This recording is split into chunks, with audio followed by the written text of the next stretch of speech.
So we've got the Mac Pro open and ready to go. To open it, by the way, you simply pull this lever off on the side here, open, and then the side of it comes off. And we got all the parts here ready to go, a little bit unboxed. So the first part we're going to go ahead and set up in the system is actually going to be the RAM. So to put the RAM in, we'll take this aside, you push these two little levers here down by the CPU and RAM tray, and you pull out this whole thing. We're going to lay it down there. And to put the RAM in is just like any other PC. If you've ever done any RAM upgrade before, you take out the old memory, if there is old memory that you want to take out. You lift it up, put it somewhere safe. After pulling back these levers, there's a lot of levers in this thing. Hold it by the heatsink. Also make sure it's cooled down a little bit since you used it, because mine's actually still a little bit warm. And I just realized that. I probably would have burned myself if I did this a little bit earlier. And take all the RAM and put it on the side. Then, take your new RAM, that's new RAM, and with your new RAM, you're going to put it back in the reverse process. So, I think you guys probably know this by now. So yeah, this has some pretty cool heat sinks on it. So pull back all of the levers and start putting some RAM in. So now we're going to go ahead and turn it around so you can see me do these four. Same way. So now once you have all of the RAM in, you are okay to go ahead and slide it back in. Which is easy, just line it up and then push both these levers in at the same time and your RAM is installed. Now this GPU, from the research I've done, I've heard that there's a PCI wire somewhere, or somewhere to plug in a PCI wire. So we're going to need to figure that out. So let's open up the GPU, and in here we got some cardboard, and we got the GPU, and under this cardboard you'll most likely have some cables, including, it looks like a 6-pin PCI adapter that goes to a mini 6-pin. Which I've never seen in the world of PC, and another one. It's like a mini 6-pin. I don't know what that is. We'll figure it out. We've also got a DVI to VGA adapter. Don't use that. That's very dumb. And we also have a mini display port to HDMI. Or is that, no. That's mini display port to regular display port. People always make that mistake. I've seen people make that mistake too many times on videos, and I still made it. So now for the GPU. There's no tape holding it closed, so that's good. And always hold the plastic shroud if possible. Try not to hold the back of the PCB. And don't touch the pins either. And there it is. It's a big, honking graphics card that, yes, will fit. So that's good. So, this thing is massive. So this thing is probably going to output a lot of power from the research I've done, which is good, because I need a lot of power, because a lot of apps on Apple's operating system use graphic cards. Graphical graphic cards? I don't know what that means. So now we're going to do a little bit of poking around inside to figure out where I plug this in. Now I could, of course, look at the manual, but who does that? I think I found it. PCI Auxiliary A and PCI Auxiliary B, and they're both little mini 6-pins. And we have two regular size normal 6-pins that everyone uses in the world except for Apple for some reason. So now I learned, and now I'm going to teach you. So what you're going to do, and unscrew the part here that holds the PCI backplates or brackets in, which is actually quite a tough thing to unscrew. So I'm actually going to try to find a screwdriver. So once you have that thing removed, just take it out, put it aside, don't lose it. Now once that is taken out, you're going to basically go ahead and take out your graphics card, which is very simple. You just tug on it and it comes out. So this is the NVIDIA GT 120 with 512 megabytes of RAM. It's very slow. Stock card that comes with the system. Size comparison, you can see why I chose the Sapphire. I believe the Sapphire card, it amazes me, is bigger than my GTX 670s in my PC, which is quite impressive. I mean, this thing better blow my mind. I better be able to play Crysis with this thing. Let's go ahead and try to slide this card back in, which could be a bit of a problem here because you can't really line it up with the PCI slot, but I think I've done it. I think I have done it. Yep, that is good. So you just kind of like wiggle it around, see what happens.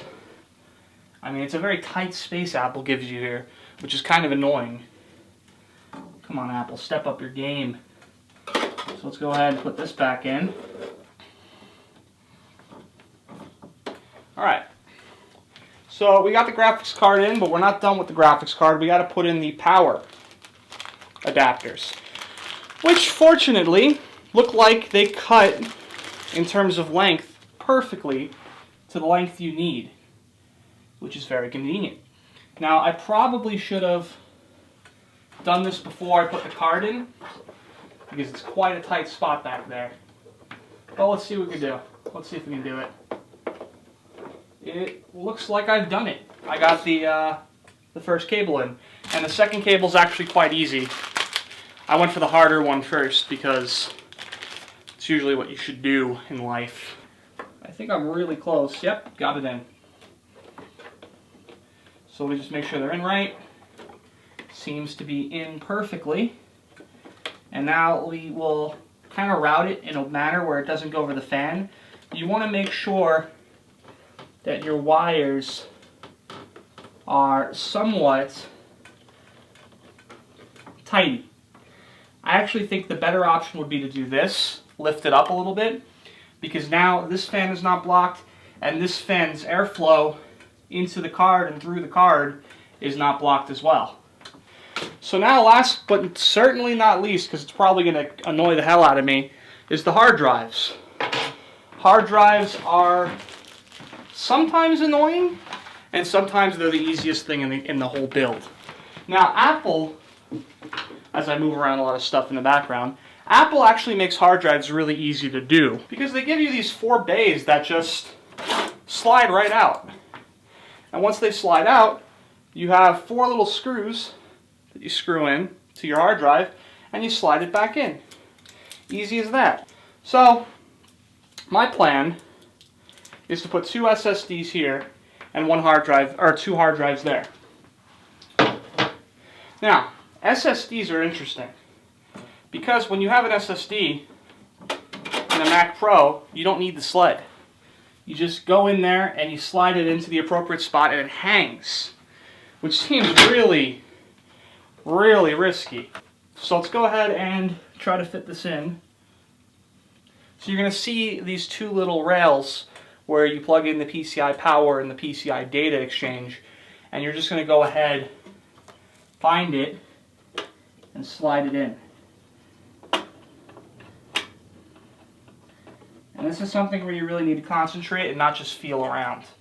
Because if you just feel around, that could become a problem. And it's also one of those situations where it kind of scares me because the drive is literally just hanging right now. But from all my research I've seen, the solid-state drive is just supposed to be hanging like that, which is really weird. But if it works, I guess. I might even do more research into it just to make sure, because it is really weird looking. The reason why the hard drives are a bit of a pain for me is because I need to clone my data from my main drive onto my RAID array of this terabyte setup of solid-state drives. So I'm not really able to put these in yet, unfortunately. But let's go ahead and prep them anyway, so it's less pain and annoyance down the road. So you get Barracuda, very good drive, for my own needs and purposes. Kudos to Apple for this really easy hard drive installation system. We are in my room with the Mac Pro, and we are actually on the OS right now doing something special. We're using SuperDuper, as you can see right there, to back up or clone, whatever you want to call it, all of my files, including my operating system, to the SSD RAID I created. So I created a 1 terabyte RAID. So that is the purpose of those SSDs, is we're going to RAID them together, and once we have them RAIDed together, we're basically going to have an insane mesh of speed and backup power. So it's going to be very safe, it's going to be very fast, it's going to be very efficient, and it's going to be the best use of my money for buying that SSD setup. So we're up to 2.3 gigabytes copied. I believe this is out of 90 gigabytes, and it's been running for about 3 minutes, so it's going to take quite a bit of time. But I'm just going to go ahead and sit here, chill out, wait for it to finish up, and once it's finished up and this thing is completely cloned, we're going to go ahead and pull out the original drive that was in there and see if it boots up without it. If it boots up without it, we'll dump the drive, put the two 2 terabyte drives in, RAID those together, and then we'll do some tests and see how everything's working. So after a very long backup and clone, and after putting the terabyte hard drives in and trying to figure out how to get the RAM to work, we are finally done, and we are running a benchmark. You can see we're 50 seconds in. It looks like about a third done. So that should be done in a couple minutes is my guess. And while we were waiting for that to finish, there's the computer, and basically everything is in. Everything's working fine. 32 gigabytes of 1066 megahertz DDR3 RAM. Startup disk is the SSD RAID, which I'll show you in a moment. And you can see there's the specs. So everything is working fine. We got the GPU in, we got the startup disk working, we got the 4 terabyte RAID array for data ready to go, and everything's working great. The RAM's there, and yeah, I mean, this is, you know, the optimal setup right now for this Mac Pro for what I want to do with it, and it was definitely worth it. We're actually doing a benchmark quick though. I mean, benchmarks don't mean much in real world applications, but it's good just to see where I rank compared to other computers, so you can look online and see, you know, is this worth it to you to get this instead of an iMac? Because in total, this thing costed me, with the initial buy-in price and all the stuff I spent in terms of upgrades, it comes out to about $2,500. So I believe that this thing, in my own practical use, is actually better than an iMac because I get more storage, ultimately. I get more flexibility with my storage, like RAID arrays and things like that. And I also have the ability to put in a pretty good graphics card, which iMacs don't really let you upgrade or change around your graphics card too much. So we're almost done here with the benchmark. So let's go ahead and wait for that to finish up. So if you wonder what I meant earlier by saying that benchmarks don't really mean much, here's what I mean. I mean, you can see that there's not much of an increase. In fact, I think it went down a little bit, or maybe it only went up 400. Was that 12,000 or was it at 12,040 or was it 12,400? I can't remember. But it only went up a little bit, if not, you know, at all. And the single core went up a little bit, I believe, too. I think actually that went up a little bit more than the multi-core. So there's really not much of a physical number difference in the benchmarks, but, you know, you can see down here it's 32 gigabytes of RAM and all that. And it makes you wonder why this is not, you know, showing the sheer power of the system. And part of the reason is because, you know, most of the upgrades I've done here have to do with hard drive speeds and things like that. My last hard drive had hard drive speeds of 100 write, 100 read, around there. And my graphics card I had before couldn't even run Minecraft. So that's really where we're going to see the, you know, boosts in speed and in performance is with the those two applications, whether I'm doing, you know, read-writes on my hard drive or if I'm doing any sort of gaming. So we're going to go ahead and do a read-write test of this Samsung SSD setup we have. So now we have the disk speed test here from Blackmagic. So we're going to go ahead and do a disk speed test of the SSD. And you can see that we are getting about 500 writes, which is pretty good, and about 500 read, a little bit over 500. The reason why this isn't exactly what I told you guys I was expecting, I did a little bit of research.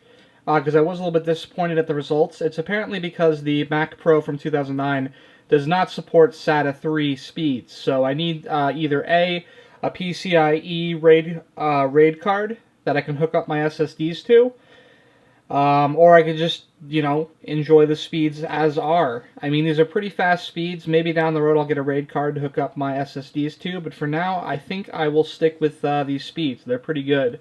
And I can actually also show you a speed test of my hard drive array, which is my 4 terabyte hard drive array. If I get the 4 terabyte hard drive array hooked up and I start it, you'll see much better speeds than most hard drives. Most hard drives sit around 150 megabytes per second. We're getting about double that, which is good scaling. This is a lot better than my last hard drive, and overall this is a lot better than my last hard drive. For the graphical test, we're really pushing the limits of this computer with the legendary game of Minecraft. The reason why I'm doing Minecraft instead of, let's say, like, Counter-Strike or Battlefield is, well, obviously, a lot of those games don't even run on Mac, so that's one problem. And the other problem is that I don't really have them installed on my Mac. So I thought the next best thing would be just to max out Minecraft all the way. If you look at my video settings, I'll go ahead and show you those. You'll see that I have fancy render distance 16 chucks, all that. So this is pretty maxed out. This game can actually get really taxing on your system. I've actually had problems with this game on my system with a 670 in it. So this is pretty good. It runs really smooth at maxed out settings. Maxed out settings usually are actually pretty hard to run because they use a lot of RAM and there's a lot of memory leaks in Java. So it's kind of a hard game to run at times. So that is pretty much it. That concludes my upgrade video of my Mac Pro. I'm going to go ahead and start messing around with rendering on this system and see how rendering works, which is kind of going to be hard to do on a video. If you want to see more videos of benchmarks and things like that in the future of this system, go ahead and comment below. But that's pretty much it. Hopefully you guys enjoyed this video, and I'll see you guys